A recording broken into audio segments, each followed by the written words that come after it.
Welcome to 7 Investing Now, a show that teaches you how to take a long-term view on investing by better understanding what's happening in the market now. Good afternoon, 7 investors, or in my case, good morning, because as you can tell, I am still in beautiful Las Vegas, Nevada. My name, of course, is Daniel Brooks Klein. I'm the host of the program. I'm being joined today all the way from Montana by Steve Symington. Steve, when was the last time you traveled? When was the last time you were on a plane? Last time I was on, I can't remember. It was a long time ago, a couple of years ago. This is my first plane trip in 13 months. So really like right before. I want to say I was in Alexandria in January, right before the pandemic started. And I feel like, you know, all the people in the Avengers movies, spoiler alert, if you haven't seen this 2-year-old movie, that come back after the snap. And everyone's like, what's going on? It feels the same, but it's also really, really different. Like we've got this very, very strange thing where like you're walking around Vegas and you look up and it's awesome and it's Vegas and you can see all the lights. And then you look over and it's like, oh, Mickey Mouse is wearing a mask. Like what is going on here? Like, so I feel like I'm in a strange world, but I do very much appreciate it. That being said, it is time to get to the program. So our top story today, we're going to take a look at the Roblox IPO. This was a weird one. It was a direct listing, so the company does not get any of those proceeds. We'll talk about that. Then we're going to talk about a potential change that, frankly, I think is disastrous to the capital gains tax. And then, of course, we're going to hit the home stretch, which, Steve, what are we talking about in the home stretch today? Home stretch, we're going to talk about Microsoft potentially buying Discord for $10 billion. So that should be really interesting. This is like the 5th time a company I incredibly know is talking about buying a company I've never heard of. And then I have heard of Discord, but I'm not all that familiar with it. This goes back to Amazon buying Twitch. I'm like, Amazon's buying what? Like, and then you realize, oh, wait a minute. Like every person who plays video games is on this system. But Steve, let's take a look at the Roblox IPO. So Roblox did a direct listing. The suggested share price was $45. On the first day, of course, it traded at $69.50, about 54% up. It's trading at about $67 now, something like that. 68, 65 and change right now. So yeah, it's dropped a bit today. So it closed at $68 yesterday. Dude, this is actually a platform we like. It's one that's done pretty well. What are your initial thoughts on the IPO and where the company stands right now? I guess there's a couple things that were kind of surprising. It was one of those things where my kids have been playing Roblox for it feels like a couple of years, and I remember talking about some of their most popular games. One of them that made one of their developers a relatively young millionaire. He's a developer at Duke. He made this game called Jailbreak, and Roblox has, I think it's something like 50 million games. Developers can make them. Anyone can join them and play them. And some really interesting network effects here. And my kids have been playing it for a while, and apparently they've been growing like gangbusters, 80+% growth last year. I think revenue came in at around 923 million. To be fair, right now we're talking about a company that's valued at about 36 billion. So she's almost 40 times last year's sales. So kind of a steep valuation, but it's also really interesting because it's comfortably cash flow positive. So I think it generated some free cash flow of something like 400 million last year, and that could climb as they go forward. So when we talk about the fact that it was a direct listing, which means that no new shares in the company were created or sold, nor will Roblox raise any capital in the process. Current investors can basically sell existing shares based on demand when trading opens. So that's kind of the way it worked. So I guess that brought up some other questions for the company. So we're going to talk about the fact that they didn't raise any money in a second. But I want to bring up, so 400 million in cash flow for a relatively early stage, high value tech company is a positive, that they are making money. That being said, at these valuations, you kind of want to see what's the path to 400 million to 4 billion. And that's where I don't see it. So here's the problem as I see it. And Steve, you're a parent. Tell me if I'm wrong. This is a product for kids, and kids need cash for them to make money. And mom and dad guard that wallet. So we know Matt Cochran's kids get their allowance on Roblox. But if I'm playing a game and I want my Call of Duty character to get the crazy outfit. That's my decision to spend the money. Mhm. I'm not sure I love the business model. I also worry a lot with Roblox that the audience is going to age out. I asked my kid, and we do have Roblox installed on our Xbox, but he doesn't seem to play it that much. And my son is 17 years old. Of course, Yep. we would like your questions and comments. Wherever you're watching this, you can, of course, ask us a question or a comment, and in theory, we will see it on the side here. So, Steve, your thoughts on valuation and sort of the audience aging out? It's steep, and I want to see. I guess it's a really interesting company. I'm encouraged that it's cash flow positive, which means it shouldn't need to turn to the equity markets, for example, or raise debt in order to kind of stay afloat. I think they had 900 billion or 900 million in cash. On their, if they had 900 billion, they'd be very undervalued. Yeah.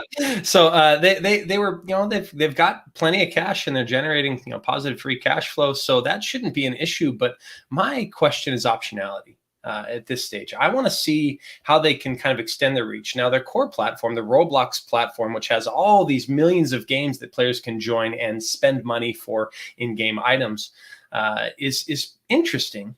And it has some really interesting network effects. And, they grew a lot thanks to the pandemic. But I want to see, A, that they can sustain this growth going forward as the pandemic wanes and people spend less time potentially in digital kind of realms.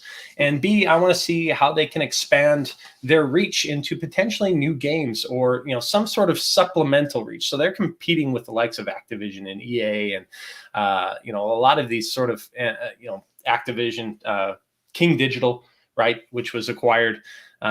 These sort of freemium models, they have lots of competition, and I want to see them kind of branch out and have something to hedge their bets if Roblox sort of stalls a little bit. Because as soon as that growth slows down, this valuation premium that investors are willing to pay is going to contract pretty rapidly. So that's my concern, but it is a really interesting company. If they can manage to sustain growth, maybe that valuation is merited.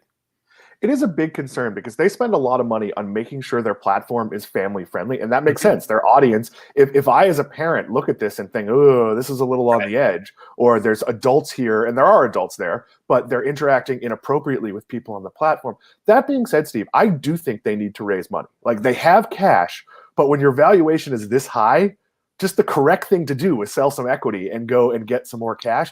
And I think they need to do it for exactly the reason you just said. They need to build a platform for adults, a walled garden, something separate from what they're doing. It can be built on the same technology, but they have this massive base of creators, and that group of creators is going to get older. And they should say, okay, can you build a PG-13 experience? Can you build I don't want to say adult experience, because I don't think they should be going into R-rated things. But I do think they should be more like Nintendo, where it's a family company, but they also have some things that are, at least appropriate for older teens. That could be sports related. It doesn't have to be, a first person shooter, or it could be a silly first person shooter closer to Plants vs. Zombies than necessarily Call of Duty or whatever it might be. Do you think that's essential for this is a successful business, but to really be worth whatever $45 billion or whatever crazy amount it was? I don't think it's absolutely essential, but it would sure help justify that premium. And, so that optionality is going to be big. And I know that's on their minds. And maybe it is, sort of that wise choice. If they do go out and say, you know what, we're going to issue a bunch of new shares, stock's going to fall, but hard to argue with that move, especially if it's trading at a pretty rich valuation. But sometimes what investors see is sort of a validation that the stock is overvalued when companies go out and issue a bunch of new shares like that. But in not all cases does the stock fall and then stay down. You saw Tesla raise capital a couple of times as their stock continued to soar, and it was sort of. I actually think it was a huge positive for Tesla. Right. If you looked at Tesla, I think they should have raised more. They were in a position to pay off their debt, and they didn't fully do that. I think it's something, the same kind of thing that happens to us as individuals. If you have the ability, you live someplace and your house has got up an enormous amount in value, and you sell it and it allows you to buy in a different market where you no longer have a mortgage, I see some value to that. That's actually what my wife and I are trying to do right now, is sell off our main condo and buy a vacation home that could become a retirement home someday. So if I was Roblox, I don't know that a year from now you're looking at these valuations. I think it's a good company. It's a well-run company. It's a great platform, but they constantly have to recruit new, younger users. They need a way to keep the 17 plus audience as they go forward. You are being awfully quiet out there, Seven Investors. We know you're watching. We would love your questions. We would love your comments. We actually had record viewership on Monday, but the least amount of people asking us questions that has ever happened. I am not sure why that is. Perhaps it is because we are so captivating. People do not want to interrupt our flow. We are, of course, lead advisors at Seven Investing, and I'm on a plane tomorrow, Steve. I'm going to be on a plane for like 7.5 hours with layover. It is never pleasant to fly back west to east because you gain 3 hours. And you got to get up super early. It never works. On the plane ride, I'm going to write my recommendation for my stock pick that goes out on April 1st. Why don't you tell the people, Steve, if you're an investor, if you're a subscriber to Seven Investing, if you're an investor too, but if you're a subscriber to Seven Investing, you get access to our 7 best stock picks each month. Steve, what else do people get for our low price of $17 a month or $170 a year? Right. So that's kind of the core. On the first of every month, we release 7 new stock recommendations. And you also get access to our team. You can email us, ask us questions. We love talking with our members. We hold subscriber-only Zoom calls. During those calls, we also talk about which of our past recommendations we like the most, because we have a full year of recommendations under our belt that we're tracking with real money in real time, and you can see how we've performed against the market so far. So yeah, it's a fantastic value for what you get, and you can join us by going to seveninvesting.com/subscribe. And one of the things we're constantly trying to do to make this better, and I promise we'll move on to what we're watching in a second, is we're always talking about, and we spent like half of yesterday, with a giant Slack conversation on how can we summarize things better for members who don't have a lot of time? How can we make it easier to get through our site? So we are ever evolving. And once again, if you'd like to join, that is seveninvesting.com/subscribe. And the new picks come out on the 1st, but you can still get access to all our past picks, all our past members calls. And of course, if you join now, you'll get invited. The 3rd Friday of every month, we do a call for new members and a call for subscribers. So they can ask us questions about any of our past picks. But Steve, what we're watching. So we're going to talk a little bit political, but let's talk about this. So we know that President Joe Biden intends to roll back some tax cuts. Right. And it is important that we remember that these are tax cuts on either people or families, it's been a little unclear, making $400,000 or more. These are not middle-class taxes. But that being said, there's a proposal out there, and I don't see this passing, frankly, but there's a proposal out there that would raise the capital gains tax. Steve, to me, this is short-sighted and a mistake, but why don't you explain what the proposal is? And I'll talk about it not from a political purpose, but from a long-term investor purpose, why I don't agree. Right. So I guess arguably the centerpiece of Biden's tax plan is to increase taxes on people making $400,000 or more. It's unclear whether that means households or individuals. If it was individuals, it'd be $400,000. Households, like married filing jointly, for example, would probably go up to $800,000. If his plans for increasing taxes on long-term capital gains are any indication, it seems like that would be a household target, because the thing that we're kind of questioning right now, and the thing that I'm really watching at the moment, is that they want to tax long-term capital gains at the same rates as wages for households making over $1 million per year.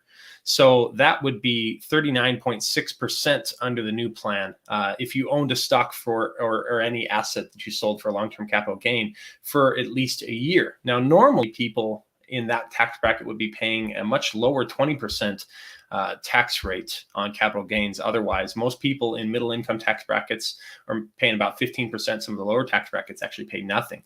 But they're going to raise it for people making $1 million or more per year. So that's kind of the plan right now. And there's some concerns with that. But yeah, what do you think? Let's bring up the concerns.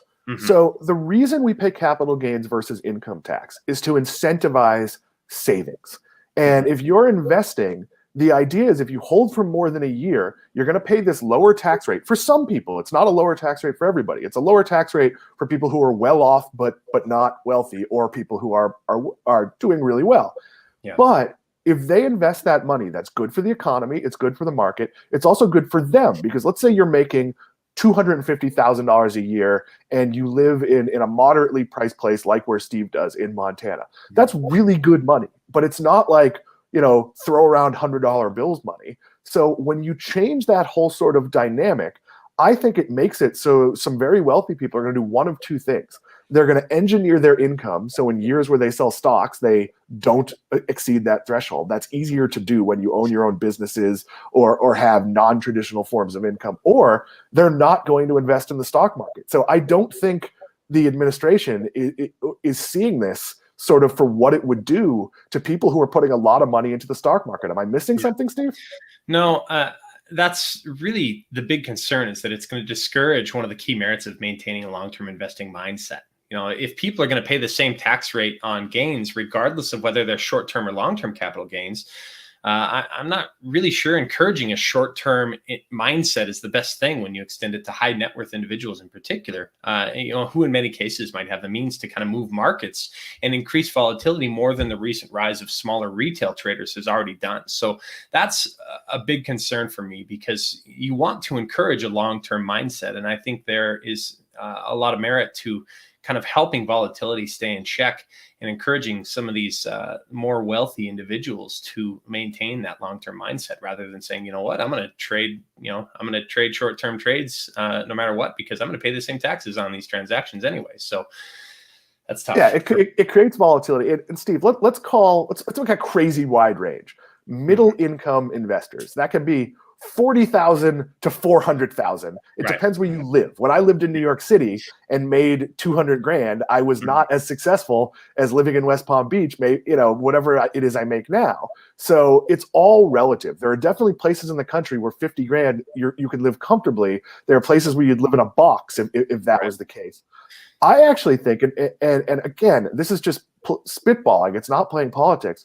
I actually think you should pay lower taxes for truly long-term investing. If you invest, under the age of 30 and hold for 30 years, I feel like there should be some tax positives to that. We as a nation are going to have a pretty big problem as we have the most senior citizens we've ever had, that many of them don't have retirement savings. So if right now I could say to you, hey, Steve, if you put money away now and you hold it until your legal retirement age, you are only going to pay 10% in taxes or 50%, whatever it is. You'd save more, wouldn't you? Like that's an immediate benefit to you. And that's kind of the key of tax advantage retirement accounts like Roth IRAs and 401ks and regular IRAs even. I think there's one other potential consequence of this plan that I think needs to be addressed somehow if they are going to push it forward. And that's, think about like a small business owner who sells their business for over $1 million, and they have some massive long-term capital gain that would be normal, where in a normal year they're making 80 grand. So that might temporarily boost their income. It costs them a couple $100,000 with a plan like this, if you're recognizing an otherwise long-term capital gain. There's a lot of issues that I think need to be addressed. And I mean, maybe you push this to super, super wealthy individuals. I guess maybe that's their biggest target. I'm not sure $1 million is, that's a lot of money, obviously. But I mean, maybe we're talking about people making 100 million, 50 million to put a huge dent in it. I'll go to an extreme example. So Adam Carolla, the podcaster, media personality, and in one of his books, he wrote about how he had 1 year, and now he probably makes more than this, but he had 1 year in like a 10-year period where he made a couple $1 million, when I forget if it was a book or a movie or something like way outside it. So maybe his normal income was like 400,000 or 500,000, which is still really good. But then in 1 year he made a couple of million. That's true of a lot of people. If you're an entrepreneur and you sell a business at that point, that's going to be So we really need to figure out, this needs to be based on average income. I don't think taxing capital gains, while it sounds great to someone who doesn't have a lot of money in the stock market, the average person should be investing in the stock market, and this discourages it. So we're having some problems with comments. We do have one from our very own Max Chatsko. I threw a comment up on Twitter and it did not come through, so I'm not entirely sure what's happening. We also don't have our show on our own website, which we will figure out. But Sam, if we could take this comment from Max, we will throw it up right now. Could you see tax changes on investing income being balanced out with higher contribution limits to IRAs, et cetera? Would that even matter? I actually do think that would matter, but it takes some of the fun away. Steve, your thoughts there? I would love higher contribution limits to IRAs. That would be fantastic. That's a great plan, and of course a well-reasoned question from Max as usual. But yeah, I could see, that's a great option. And I think that's sort of a headwind that a lot of people run into, especially self-employed individuals, when they're saying, well, if I worked for a corporation, I'd have a 401k that I could put a fair bit of money into, but I'm limited to $6,000 a year in my IRAs. And a lot of people want to be able to put away more than that per year, especially if they're late, and catch-up contributions of $1,000 are of little consequence for someone over 50, for example. The number to me seems absurdly low, like $6,000 a year. So my question is, Steve, why are there limits on this at all? I mean, I understand the government wants taxable income, right, but it's not like your average person could say, I'm going to put 80% of my income into my IRA. Like I know. What's the reason for these limits?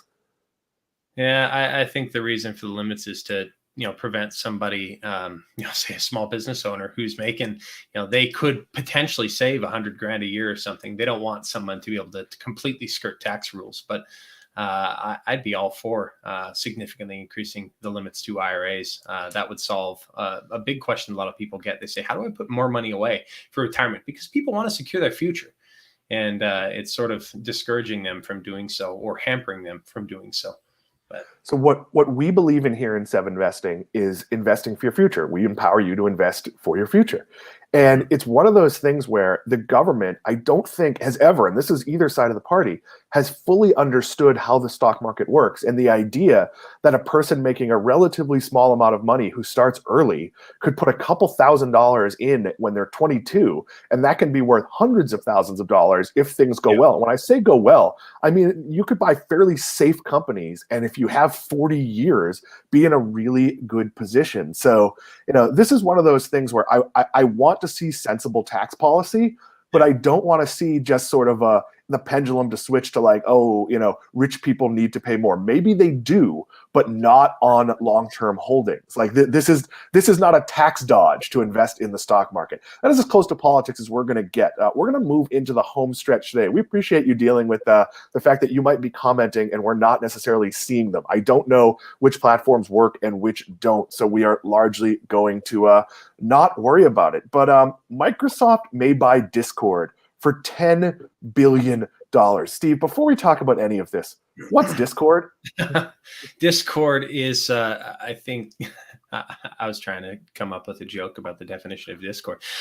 Discord it's a sort of voice platform. You can come in. It's very popular with gamers. It's increasingly popular with investors. You can hop in. It's a lot of video game players, and I think, what is it, 130, 140 million active users. I think that is correct. Yeah, revenue of 120 million last year, potentially.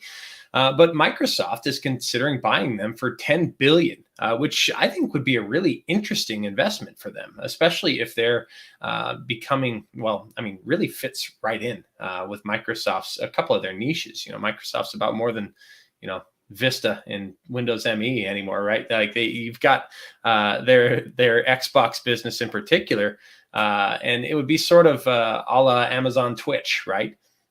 When you absorb a platform that is really crucial for a lot of gamers to be able to communicate, to be able to connect with their communities. And so, yeah, really, really interesting platform, and it might well be worth $10 billion.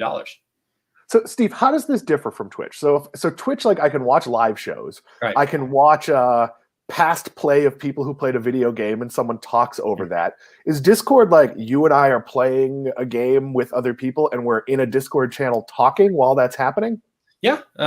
Yeah, you can be. And there's some massive Discord channels that are a nightmare to listen to in real time, but some of them are pretty useful. You could have, either in real time or, kind of message board style to be able to communicate with each other. So really interesting little communication medium that has been built. And apparently they've actually had talks with Amazon before to potentially be acquired.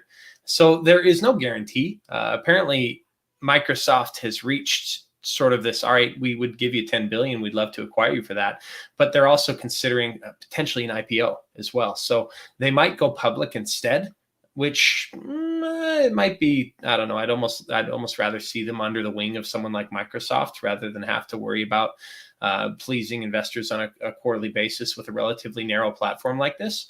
But again, if they can demonstrate a certain level of optionality for their core Discord platform, then it could be an interesting business. But could go either way. So right now they're saying Microsoft could acquire them. Could be an IPO. Remains to be seen. The challenge here is revenue. So they're not that much smaller. They're only about 50 million people smaller than Twitter. They don't have the same all-day engagement with most of their users that Twitter does, but they make their money by selling a subscription, a $9.99 a month or $99 subscription. And that lets you like upgrade your character profile with better images and videos. It doesn't seem like a huge value. Steve, do you think they run into the same problem Twitter has, is when you try to monetize, it immediately turns off your audience unless it's very, very well-targeted advertising that we'll see as content? Yeah, I think monetization avenues are relatively limited. I don't know if they have any sort of advertising platform, which could be kind of interesting. And I think the core money they make there is from selling that sort of subscription that allows you to upload larger files and customize your profile and such. But I think there's a lot of questions around how they can effectively monetize their base if it's only 140 million people. That's quite a few people, but it's also one of those things. It's not the number of people. It's when you're in a platform that's based on no advertising. The advertising you can do there has to be really, really good. So this isn't like a well-established thing like the Roku channel, where the deal is if I want to watch old episodes of Cheers, I have to, sit through a commercial. Like that's a reasonable price. Like I'm a Hulu subscriber, and if the football game goes over and The Simpsons doesn't record for me, I will accept that I could watch The Simpsons on Hulu, but I have to sit through like 2 or 3 commercials. Like that's part of the deal. When you come into Discord, so what's interesting about this is Microsoft has made this offer. There are not a lot of companies in this space that can afford to do this deal. I don't think Amazon would be allowed to do this deal. I think with antitrust concerns, I actually think this would be a red flag. I do not think Facebook would be allowed to do this deal. Nintendo can't afford it. EA can't afford it. This would be off-brand with Nintendo, but it would be a good fit with EA or Epic Games. I like Microsoft because Microsoft has shown with LinkedIn that they can buy something and keep it as a platform for everybody. What you don't want is Microsoft to buy this and all of a sudden it becomes inaccessible to PlayStation users or Switch users or whatever it might be. This has to be kind of an agnostic platform. And I would also argue, much like Twitch, it can't all of a sudden feel like an extension of Microsoft. This could be one of those deals that Microsoft could screw up royally. But Steve, we don't predict things here, but what's your best guess? Do they sell or do they IPO? I'm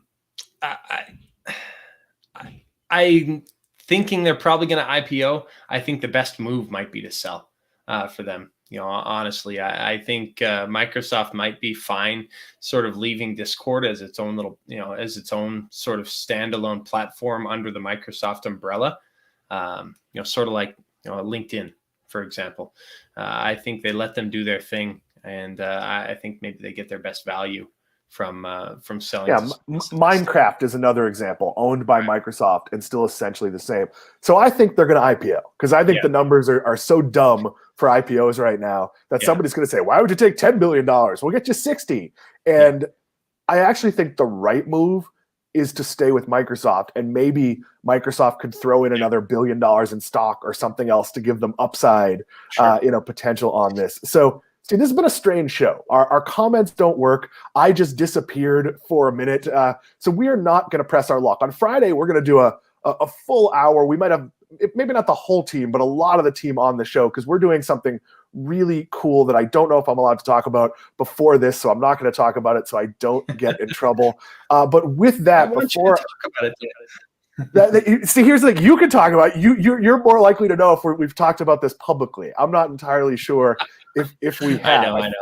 I think we've promoted it on Twitter, so I might be wrong. But at 10 o'clock on Friday, we're taping something really cool that's going to come out pretty quickly after that. If you're a fan of this show, I actually did the Tuesday podcast. I interviewed one of the data scientists from Clever Real Estate, and we talked about millennials in the real estate market, but we really got into the entire real estate market, fear of missing out, sort of everything that's going on, and what the situation is.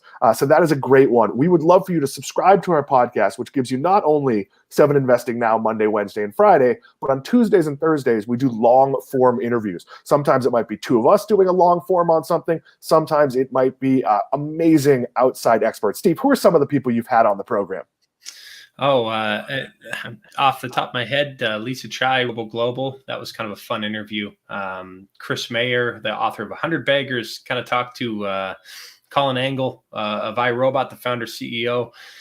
So yeah, it's been a fun ride, and I love talking to people across varied industries and kind of bringing them on, getting their perspective. It's great. We appreciate you watching. Glad to see a comment or two come in. Roman Michael asks, I might have missed it, but did you discuss why Roblox didn't get any proceeds from their IPO? Yeah, we did. And I took the comment just because we've been having trouble with comments, and this came through Facebook, so it appears Facebook is working if you'd like to catch up that way. But yeah, they didn't get any proceeds because this was a direct listing. In a direct listing, you don't create new shares. You just provide liquidity. Basically, people who own shares, and it's usually institutional investors, say, hey, I'd like to kind of get out of this. The valuation's great. I've made my money.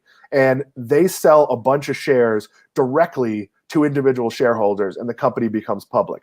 Traditionally, that is followed by the company doing an additional offering. That hasn't happened here, largely because Roblox doesn't need the money. We also talked about how they should just have the money. Like I know, Steve, that if I look at it, I'm in Las Vegas right now, and if I'm up $1,000 playing blackjack, which is not happening on this trip, I will certainly say, though Matt Frankel did get, our very own friend and former colleague, did get 4 of a kind playing Press Your Luck, Let It Ride, which is sort of 3-card poker, which is unheard of. They didn't know how to pay him. They had to review it on a video camera to make sure it legally happened, because it was a $3,000 $25 bet. And I, of course, was out taking a walk while this all happened. But that being said, I have not had that. But if I did, I immediately take 2,500 of that and put it not in my gambling pile, because what you don't want to do is then sit there at the table and give it back. I think Roblox should do that. The iron is hot. You don't know you're going to be worth $45 billion a year from now. You probably shouldn't be worth $45 billion now. You could grow to it. So I would make sure to cash in and have some of that money in case things don't always go well. Sam Bailey, it's been an action-packed show. Let's hit our finisher. Which industry will have grown on a sales basis by the highest percentage over the next decade? About a third of you, a little bit more, said electric vehicles. That was the winner. Biotech was second. Space came in third, and alternative energy was fourth. Steve, I actually think this is right, because I think within 10 years, we are going to have very few internal combustion engines. I think there's massive potential in biotech. I think there's massive potential in space. But the reality is most of us have a car. I think the only way this doesn't happen is if we learn something terrible about electric engines, and that doesn't seem likely. Where would you come in on this particular one? Talk to me in a decade from now, but I'd vote space here. When I look at the way the space economy is actually growing, it's really, really interesting. And I think the key that made me push that is on a percentage basis over the next decade. So I do think electric vehicles will be much larger a decade from now, but maybe not on a percentage basis relative to their size now. We'll see. They're only like 1% of the market right now, or less than that. Yeah, so imagine if they're 99%. I should have looked up the size of the auto market, but it is a really, really big market. Yeah. If you told me 20 years, I'd say space. Because I think in 20 years, there's going to be space tourism that's literally like a space cruise industry. I think there's going to be, maybe not colonies on Mars, but there's going to be a business in being on Mars. I don't know if that's mining. I don't know what that looks like. I do think 7-Eleven. It could be. I think, which goes back to that Simpsons where Homer and Apu trek to Quickie Mart headquarters, which is up a giant mountain, and Homer says, "Well, this isn't very convenient." So, with that being said, I like all these spaces. I would keep an eye on all these spaces. I do think you will 10 times your money in any of these spaces over, but with the the right challenge investment. is Yeah. the challenge is finding the right investment. Don't just throw money at, this is the electric vehicle company of Sweden. This is the Tesla of North Korea. Like, don't do that. That is a bad idea, especially that last one. Look for smart investments. Look for the winners in the space. Just because the space itself is going to be hot doesn't mean you should be investing. With that, we're going to bring this show to the end. I am holding on internet-wise by a thread here. How do you get in touch with us? If you want to send us an email, that email is info@7investing.com. That's for questions about the service, question about your membership, question if you'd like to be a member, questions if you want to ask any of us something personally, but in general, don't ask us to work up a stock. It's fine if you know something's a recommendation or we've talked about something on the show. Now, if we've talked about something on the show, you can search our site using the Yext search bar, and it will find any times we've talked about it. We're a couple of days behind with our show transcripts because I'm traveling, but by Monday, you'll have all the transcripts from this week. We have all the transcripts from our past shows, and that comes up as search. So that makes our website incredibly useful. So if you are looking for company-based info, that might help you. And of course, if you want to follow us on Twitter, we are at 7investing on Twitter. That is at the number 7investing. I have 1 day left in Vegas and a 6 a.m. flight. So who knows what's going to happen. But for Steve Simonton, I am Dan Klein. We will see you Friday. Thank you, Sam Bailey.